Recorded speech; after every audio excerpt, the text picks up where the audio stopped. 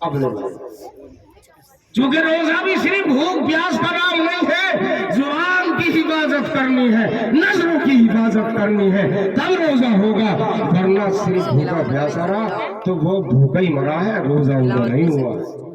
جو زبان کی اپنی حفاظت رمضان میں نہ نظروں کی حفاظت، اور ننگی تصویروں کو دیکھنے سے نوجوان باز آتے ہیں، اور ملٹی میڈیا موبائل رمضان میں بھی نہیں چھوڑتے۔ اس لیے لکھا علماء نے کہ رمضان جب شعبان کا مہینہ آ جائے تو رمضان کے استقبال یہ ہے رمضان کا کہ آپ اس کے آنے سے پہلے تیاری میں لگ جاؤ، تیاری کرو۔ کیا تیاری؟ مختصر سی تیاری یہ ہے کہ تو صدقہ دینا شروع کر دو، روز صدقہ، تاکہ رمضان میں آپ کی فیاض ہونا آسان ہو جائے۔ چونکہ یہی صدقہ جو عادت آپ نے اب ڈالی ہے، اگر یہ عادت آپ نے رمضان سے پہلے بنا لی اور یہی عادت آپ کی رمضان میں رہی، تو اب آپ کو جتنا ثواب ملا ایک کی جگہ پر 70 بڑھا کر نیکیاں آپ کو بہت زیادہ گنا ملے جو اب ملنے والی۔ لیکن عادت ڈالنی اور ایسی اسی طرح سے عادتیں ڈالنی ہے کہ رمضان آنے والا ہے، چلو ہم تیار ہو جائیں اور کچھ مزاج بنا لے رمضان کا کیسے گزارنا ہے، تو تلاوت کا معمول شروع کر دو، روزانہ تلاوت کر، کم سے کم ایک پارہ، تاکہ عادت رمضان میں رہے۔ اور ایک بات اور لکھی ہے علماء نے کہ دعائیں ذرا پہلے کے مقابلے میں لمبی مانگنی شروع کر دو۔ رمضان آنے سے پہلے دعاؤں کا اہتمام اتنا کرو کہ دعائیں لمبی مانگو، چونکہ رمضان قبولیت کی گھڑی کا وقت ہے، رمضان میں ساری دعائیں قبول ہوتی ہیں۔ اس لیے اگر آج ہی عادت بنا لی گئی تو رمضان بیکار نہیں جائے گا، اور یہی دعائیں جو لمبی مانگی گئی ہیں اور عادت بن گئی، رمضان میں بھی اگر لمبی دعائیں مانگی تو انشاءاللہ بیڑا پار ہو جائے گا۔ اس لیے دعائیں لمبی مانگنے کی عادت رمضان کے آنے سے، اور رمضان میں جتنے بھی مرد یہاں بیٹھے ہیں سب، اور جہاں تک آواز جا رہی ہے، جس مرد کی بیوی بے پردہ ہو کر گھر سے باہر جاتی ہے، نبی کے چاہے وہ اسکول جا رہی ہو ترقی کے نام پر، چاہے کالج جا رہی ہو، چاہے وہ مار بدھ بازار میں جا رہی ہے، اب تو بدھ بازار بھی لگنے لگا ہے شریف نگر میں، چونکہ ساری چیزوں سے چڑ تو ہمیں ہی ہوتی ہے، ایسا لگتا ہے جیسا ہمیں چڑ ہر چیز کی، تو یہ بات بیان کرنی چاہیے۔ تو جو عورتیں بے پردہ ہو کر گھر سے باہر نکلتی ہیں اور پھر آتی ہیں گھر پر، چاہے بدھ بازار جا رہی ہیں، چاہے سنیچر کے بازار جا رہی ہیں،